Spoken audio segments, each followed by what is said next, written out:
ತಿಂಗಳ 16ನೇ ತಾರೀಕು ಈ ದುರಂತ ಸಂಭವಿಸಿದ್ದು. ಗುಡ್ಡ ಕುಸಿದು 15 ಮಂದಿ ನಾಪತ್ತೆಯಾಗಿದ್ದು.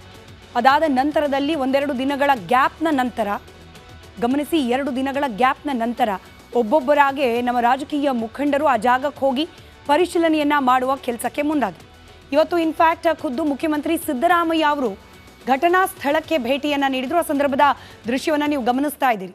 ಸಿದ್ದರಾಮಯ್ಯ ಅವರು ಶಿರೂರಿನ ರಸ್ತೆ ಏನು ಗುಡ್ಡ ಕುಸಿತ ಆದ ರಸ್ತೆ ಬಳಿಗೇನೆ ಹೋಗಿ ಅಲ್ಲಿನ ಪರಿಸ್ಥಿತಿಯ ಬಗ್ಗೆ ಒಂದಷ್ಟು ಅವಲೋಕನವನ್ನ ಮಾಡಿದ್ರು. ಹಾಗೆ ಸ್ಥಳೀಯ ಅಧಿಕಾರಿಗಳಿಂದ ಮಾಹಿತಿಯನ್ನ ಕಲೆ ಹಾಕಿದ್ರು. ರಕ್ಷಣಾ ಕಾರ್ಯಾಚರಣೆಯ ಬಗ್ಗೆ ಹಾಗೆ ಸರ್ಕಾರದ ಕಡೆಯಿಂದ ಕಂಪ್ಲೀಟ್ ಬೆಂಬಲ, ರಕ್ಷಣಾ ಕಾರ್ಯಾಚರಣೆಗೆ ಏನೆಲ್ಲ ಫೆಸಿಲಿಟಿಗಳು ಬೇಕು ಎಲ್ಲವನ್ನ ಕೂಡ ಮಾಡಿಕೊಡುವ ಭರವಸೆಯನ್ನ ನೀಡಿದ್ರು. ಅದರ ಜೊತೆಗೆ ನಾವು ಗಮನಿಸ್ತಾ ಇದ್ವಿ ದೃಶ್ಯದಲ್ಲಿ ಕೃಷ್ಣ ಬೈರೇಗೌಡರು ಹಾಗೆ ಸಚಿವ ಸಂಪುಟದ ಇತರೆ ಕೆಲ ಹಿರಿಯ ಕಿರಿಯ ಸಚಿವರು ಕೂಡ ಮುಖ್ಯಮಂತ್ರಿಗಳಿಗೆ ಸಾಥ್ ನೀಡಿದ್ದನ್ನು ಗಮನಿಸ್ತಾ ಇರ್ಬೋದು. ಇನ್ಫ್ಯಾಕ್ಟ್ ಕೃಷ್ಣ ಬೈರೇಗೌಡರು ಸ್ವಲ್ಪ ಆಕ್ಟಿವ್ ಆಗಿ ಮೊನ್ನೆಯಿಂದಲೂ ಕೂಡ ಇದೇ ಜಾಗದಲ್ಲಿ ನಿಂತು ಆಗ್ತಿರುವ ರಕ್ಷಣಾ ಕಾರ್ಯಾಚರಣೆಯ ಬಗ್ಗೆ ಮಾಹಿತಿಯನ್ನ ಕಲೆ ಹಾಕ್ತಿದ್ದಾರೆ. ಹಾಗೆ ಒಂದಷ್ಟು ತಮ್ಮ ಸಲಹೆ ಸೂಚನೆಗಳನ್ನು ಕೂಡ ರಕ್ಷಣಾ ಕಾರ್ಯಾಚರಣೆಯನ್ನು ನಡೆಸ್ತಾ ಇರುವ ಪಡೆಗೆ ನೀಡ್ತಾ ಇದ್ದಾರೆ. ಕೇವಲ ಆಡಳಿತಾರೂಢ ಕಾಂಗ್ರೆಸ್ ಪಕ್ಷದಿಂದ ಮಾತ್ರವಲ್ಲ, ವಿರೋಧ ಪಕ್ಷದ ನಾಯಕರು ಕೂಡ ಶಿರೂರಿಗೆ ಭೇಟಿ ನೀಡಿದ್ರು. ದೃಶ್ಯದಲ್ಲಿ ಗಮನಿಸ್ತಾ ಇದ್ದೀರಿ. ಬಿಜೆಪಿಯ ರಾಜ್ಯಾಧ್ಯಕ್ಷ BY ವಿಜಯೇಂದ್ರ ಅವರು ಘಟನಾ ಸ್ಥಳಕ್ಕೆ ಭೇಟಿಯನ್ನ ನೀಡಿದ್ರು. ಆ ಸಂದರ್ಭದಲ್ಲಿ ಸ್ಥಳೀಯ ಮಟ್ಟದ ಬಿಜೆಪಿ ಮುಖಂಡರು ಅವರಿಗೆ ಸಾಥ್ ನೀಡಿದ್ದನ್ನ ಕೂಡ ದೃಶ್ಯದಲ್ಲಿ ನಾವು ಗಮನಿಸಬಹುದಾಗಿದೆ. ಇನ್ನು ವಿರೋಧ ಪಕ್ಷದ ನಾಯಕ ಆರ್ ಅಶೋಕ್ ಕೂಡ ವಿಜಯೇಂದ್ರ ಅವರ ಜೊತೆಯಲ್ಲೇನೆ ಭೇಟಿ ನೀಡಿದ್ರು. ಹಾಗೆ ನಿನ್ನೆ ಕೇಂದ್ರ ಸಚಿವ HD ಕುಮಾರಸ್ವಾಮಿ ಅವರು ಭೇಟಿ ನೀಡಿದ ಸಂದರ್ಭದ ದೃಶ್ಯವನ್ನು ನೀವು ಗಮನಿಸ್ತಾ ಇದ್ದೀರಿ. ಇನ್ಫ್ಯಾಕ್ಟ್ ಕುಮಾರಸ್ವಾಮಿ ಅವರು ಭೇಟಿ ನೀಡಿದ್ದಕ್ಕೆ DK ಶಿವಕುಮಾರ್ ಅವರು ಟಾಂಗ್ ಕೊಟ್ಟರು. ಕೇಂದ್ರ ಸಚಿವರು ಇಲ್ಲಿ ಯಾಕೆ ಹೋದ್ರು ಅನ್ನೋ ಅರ್ಥದಲ್ಲಿ. ಅದೇ ವಿಚಾರಕ್ಕೆ ಕುಮಾರಸ್ವಾಮಿ ಅವರು ಕೂಡ ಹೇಳಿದ್ದಾರೆ, ರಾಜ್ಯದಲ್ಲಿ ಭ್ರಷ್ಟಾಚಾರ ಹಗರಣಗಳು ಹೆಚ್ಚಾಗ್ತಾ ಇದೆ, ಮಿಲಿಟರಿ ಸಮೇತ ಬರಬೇಕು ಅಂತ ಹೇಳಿ DK ಶಿವಕುಮಾರ್ ಅವರು ಅಪೇಕ್ಷೆ ಪಡ್ತಿದ್ದಾರೆ ಅಂತ ಹೇಳಿ. ಅಂದರೆ ಘಟನೆ ದುರಂತಮಯ ಘಟನೆ ನಡೆದಿದ್ರೂ ಕೂಡ ರಾಜಕೀಯ ನಾಯಕರ ಕೆಸರೆರಚಾಟ ಈ ವಿಚಾರದಲ್ಲೂ ಕೂಡ ಸಣ್ಣ ಪ್ರಮಾಣದಲ್ಲಿ ಮುಂದುವರೆದಿದೆ.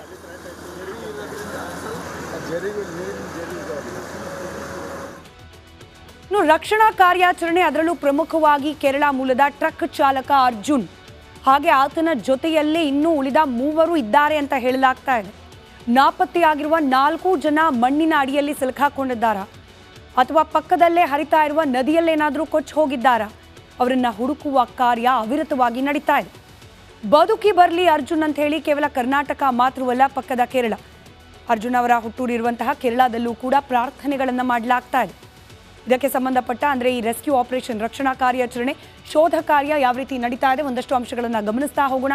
ಈ ತಿಂಗಳ 16ನೇ ತಾರೀಕು ಕಾರವಾರದ ಶಿರೂರು ಬಳಿಯಲ್ಲಿ ಗುಡ್ಡ ಕುಸಿತ ದುರಂತ ಸಂಭವಿಸಿತು. ಇನ್ಫ್ಯಾಕ್ಟ್ ಆ ಗುಡ್ಡ ಕುಸಿತ ಸಂಭವಿಸಿದ ದಿನ ಆ ಗುಡ್ಡದ ಪಕ್ಕದಲ್ಲೇನೆ ಭಾರತ್ ಬೆನ್ಸ್ ಕಂಪನಿಯ ಲಾರಿಯನ್ನು ಪಾರ್ಕ್ ಮಾಡಲಾಗಿತ್ತು. ಲಾಂಗ್ ಡಿಸ್ಟೆನ್ಸ್ ಜರ್ನಿ, ಒಂದೂರಿಂದ ಮತ್ತೊಂದೂರಿಗೆ ಹೋಗೋ ಸಂದರ್ಭದಲ್ಲಿ ಆಯಾಸವನ್ನು ಕಳೀಲಿಕ್ಕೆ ಯೂಶಲಿ ಹೆವಿ ವೆಹಿಕಲ್ಗಳು, ಲಾರಿಯಂತಹ ಭಾರಿ ಗಾತ್ರದ ವಾಹನಗಳ ಚಾಲಕರು ಒಂದಷ್ಟು ಕಾಲ ರೆಸ್ಟ್ ತೆಗೆದುಕೊಳ್ಳೋಕೆ, ಮಲ್ಗೋಕೆ ಇತ್ಯಾದಿಗೆ ಯೂಶಲಿ ಇಂಥ ರಸ್ತೆಗಳ ಪಕ್ಕದಲ್ಲಿ ನಿಲ್ಲಿಸೋದು, ಮಲ್ಗೋದು ಇತ್ಯಾದಿ ಮಾಡೋದನ್ನು ನಾವು ಗಮನಿಸಿರ್ತೀವಿ. ಅದೇ ರೀತಿಯಲ್ಲಿ ಆ 16ನೇ ತಾರೀಕು ಇದೇ ರಸ್ತೆಯಲ್ಲಿ, ರಾಷ್ಟ್ರೀಯ ಹೆದ್ದಾರಿಯಲ್ಲಿ ತನ್ನ ಲಾರಿಯನ್ನು ಸೈಡ್ಗೆ ಹಾಕಿ ಮಲಗಿರ್ತಾರೆ ಕೇರಳ ಮೂಲದ ಅರ್ಜುನ್.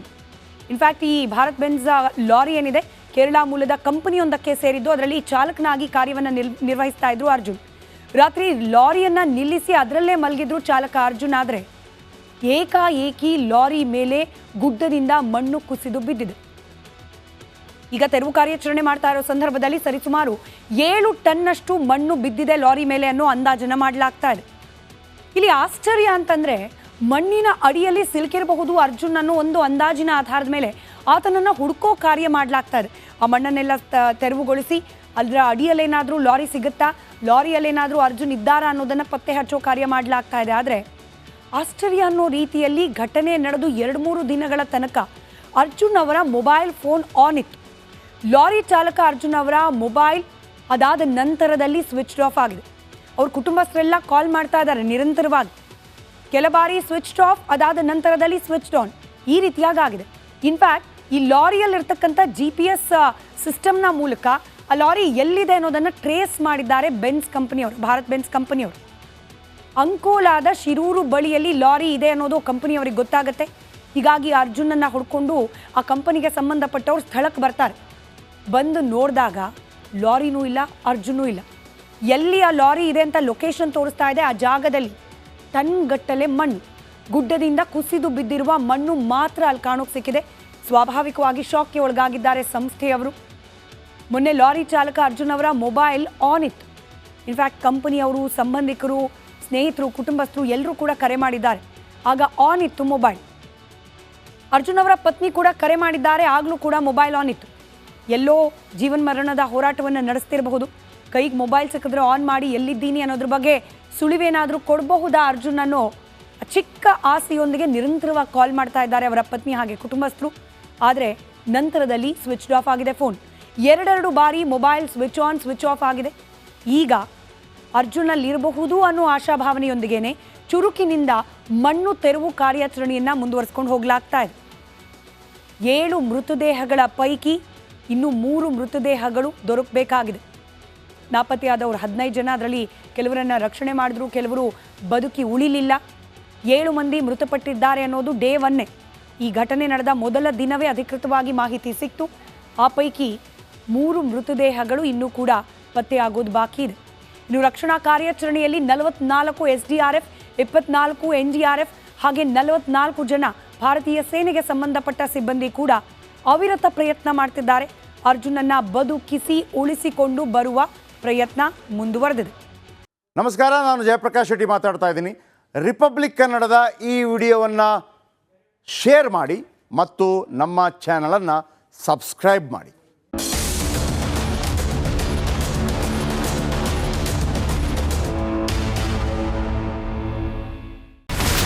ಇಲ್ಲಿರುವಂತ ಈ ಒಂದು ಗುಡ್ಡ ಕುಸಿದ ಪರಿಣಾಮ ಯಾವ ರೀತಿಯಾಗಿತ್ತು ಅಂತಂದ್ರೆ, ಗಂಗಾವಳಿ ನದಿ ಪಕ್ಕದಲ್ಲಿರುವಂತಹ ಉಳುವರ್ ಎನ್ನುವ ಗ್ರಾಮ ಸಂಪೂರ್ಣವಾಗಿ ಇವತ್ತು ನಾಶ ಆಗಿದೆ. ಮನೆ ಮಠ ಏನಿಲ್ಲ, ಎಲ್ಲ ಹೋಗ್ಬಿಟ್ಟಿದೆ. ಇವತ್ತು ರಿಪಬ್ಲಿಕ್ ಕನ್ನಡ ಮಾಡಿದಂತ ಒಂದು ವರದಿಯಿಂದಾಗಿ ಎಚ್ಚೆತ್ತುಕೊಳ್ಳುವಂತ ಕೆಲಸ ಸರ್ಕಾರ ಮಾಡಿದೆ, ಸಚಿವರು ಕೂಡ ಮಾಡಿದ್ದಾರೆ. 2 ಗಂಟೆಗೆ ಸುದ್ದಿ ಮೂಡಿಸಿದ್ದು 6 ಗಂಟೆಗೆ ಎಲ್ಲ ಸಚಿವರು, ಮಿನಿಸ್ಟರ್ ಎಲ್ಲ ಬಂದು ಇಲ್ಲಿ ನೋಡೋಗಿದ್ದಾರೆ. ಎಲ್ಲಾ ಜನರಿಗೂ 1,20,000 ಮತ್ತೆ ಅವರಿಗೆ ಮನೆಗೆ 5 ಲಕ್ಷ. ಈ ಸುದ್ದಿಯನ್ನ ಎಲ್ಲ ಒಂದು ಅಧಿಕಾರಿಗಳಿಗೆ ಮೂಡಿಸಿದ್ದಕ್ಕಾಗಿ ರಿಪಬ್ಲಿಕ್ ಕನ್ನಡ ಟಿವಿಗೆ ಧನ್ಯವಾದ ಹೇಳಿ ಇಷ್ಟಪಡ್ತೇವೆ. ಮನೆನೂ ಕೊಡ್ತೇವೆ, ಮಕ್ಕಳ ಶಿಕ್ಷಣಕ್ಕೆ ತೊಂದರೆ ಆಗದೆ ಇದ್ದಂಗೆ ಹೆಲ್ಪ್ ಮಾಡ್ತೇವೆ. 1,20,000 ಮನೆ ಯಾರ್ದ್ರ ಡ್ಯಾಮೇಜ್ ಆಗಿದೆ ಅದನ್ನ ಕೊಡ್ತೀವಿ ಅಂತ ಒಪ್ಕೊಂಡಿದ್ದಾರೆ. ನಮ್ಮ ಕಷ್ಟಕ್ಕೆ ನೀವು ರಿಪಬ್ಲಿಕ್ ಕನ್ನಡದವರಾದಂತ ನೀವು ನೆರವಾಗಿರ್ತ ನಾವು ನಂಬಿದ್ದೀವಿ. ಅವರಿಗೆ ಸೂರನ್ನ ಕಲ್ಪಿಸಿಕೊಡೋವರೆಗೂ ಕೂಡ ರಿಪಬ್ಲಿಕ್ ಕನ್ನಡ ಅವರಿಗೆ ಧ್ವನಿಯಾಗಿ ನಿಲ್ಲುವಂತ ಕೆಲಸವನ್ನ ಮಾಡ್ತಾರೆ.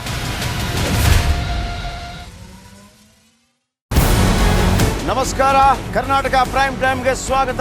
ನಾನು ಜಯಪ್ರಕಾಶ್ ಶೆಟ್ಟಿ. ಇಡೀ ಕರ್ನಾಡು ಇವತ್ತು ರೆಬೆಲ್ ಆಗಿ ನಿಂತಿದೆ. ಈ ಹಗರಣಗಳನ್ನು ಸದನದಲ್ಲಿ ಪ್ರಸ್ತಾಪ ಮಾಡಲು ಕೂಡ ಕಾಂಗ್ರೆಸ್ ಹಿಂದೇಟು ಹಾಕಿದ್ದೇಕೆ? ನಿಮ್ಗೆ ಸಂಬಳ ಅದಕ್ಕೆ, ನಿಮಗೆ ವಾಹನ ಅದಕ್ಕೆ, ನಿಮಗೆ ವೆಪನ್ ಅದಕ್ಕೆ, ನೀವು ಅದನ್ನು ಸೆರೆ ಹಿಡಬೇಕಾಗಿತ್ತು. ನೀವು ವಿದ್ಯುತ್ ಬರ ಇದೆ ಅಂತ ಹೇಳ್ತಾ ಇದ್ದೀರಿ, ಎಲ್ಲಿ ಬರ ಇದೆ ನೀವು ಹೇಳಬೇಕು. ಪಾಕಿಸ್ತಾನ್ ಆಕ್ಯುಪೈಡ್ ಕಾಶ್ಮೀರ್ ಅದು ಎಂದೆಂದಿಗೂ ನಮ್ಮದು. 40 ಮೆಷಿನ್ಗಳು ತಂದಿತ್ತು ನೋಟ್ ಎಣಿಸುವುದಕ್ಕೆ, ಅದೇ ಹಾಳಾಗಿತ್ತು. ಮಥುರಾದ ಗಲಾಟೆ ಇದೆಯಲ್ಲ, ಅದು ಸ್ಥಳೀಯವಾಗಿ ಕೂತು ಪರಿಹರಿಸಬಹುದಾದಂಥ ಕಾನೂನಿದೆ. ಗ್ಯಾರಂಟಿ ಯೋಜನೆಯಿಂದ ನಷ್ಟ ಆಗಿದೆ, ಲಾಭ ಆಗಿದೆ, ದಯವಿಟ್ಟು ಹೇಳಿ. Dawood Ibrahim most wanted criminal ಯಾವಾಗಾದ ಅಂದರೆ ಇಲ್ಲಿ ತನಕ ಭಾರತ ದೇಶದಲ್ಲಿ ಓರ್ವ ದಲಿತ ಪ್ರಧಾನಿಯಾದಂಥ ಇತಿಹಾಸವೇ ಇಲ್ಲ. ರಿಪಬ್ಲಿಕ್ ವರ್ಲ್ಡ್ ಆಪ್ ಇದು ಕೇವಲ ಅಪ್ಲಿಕೇಶನ್ ಅಲ್ಲ, ಸಮಗ್ರ ಸುದ್ದಿಗಳ ಸಂಪರ್ಕ ಮಾರ್ಗಕ್ಕೆ ಕ್ರಾಂತಿಕಾರಿ ಬದಲಾವಣೆ.